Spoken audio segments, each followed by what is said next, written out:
దేవుని ప్రేమ మనకు అనుగ్రహింపబడిన పరిశుద్ధాత్మ ద్వారా దేవుని ప్రేమ మన హృదయములలో కుమ్మరించబడి ఉన్నది. యెహోవాయందు నా హృదయం సంతోషిస్తూ ఉంది, మహాబలము రక్షణ కలిగిందని హన్నా పలుకుతూ ఉంది. మొన్నటి వరకు కఠినమైన మాటలను పలికే హన్నా ఉన్నపళంగా దేవునిని గొప్ప మాటలతో ఎలా పలకగలిగిందంటే, దానికి ముందు హన్నా హృదయంలో సాతానుడు తన ఆత్మను కుమ్మరించడం వలన మంచి మాటలకు బదులు కఠినమైన మాటలు మాట్లాడుతుంది. ఇప్పుడు అలా లేవు. ఎప్పుడైతే దేవుని సన్నిధిలో పశ్చాత్తాపంతో తన హృదయంలో ఉన్నదంతా పూర్తిగా కుమ్మరించి కడిగేసుకుందో, శుద్ధమైన హృదయంలో దేవుని ప్రేమను పరిశుద్ధ ఆత్మ ద్వారా కుమ్మరించడం వలన అంతకుముందు ఎప్పుడు దుఃఖంతో ఉండేది ఇప్పుడు ఎప్పుడు సంతోషంగా ఉంది. అంతకుముందు బలహీనంగా ఉండేది ఇప్పుడు బలంగా ఉంది.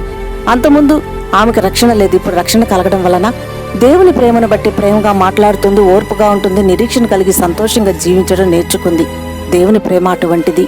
ప్రార్థన: తండ్రి, ఎటువంటి వారినైనా మార్చగల నీ ప్రేమను పరిశుద్ధ ఆత్మ ద్వారా మా హృదయంలో కుమ్మరించమని యేసు నామమున వేడుతున్నాను తండ్రి. ఆమేన్.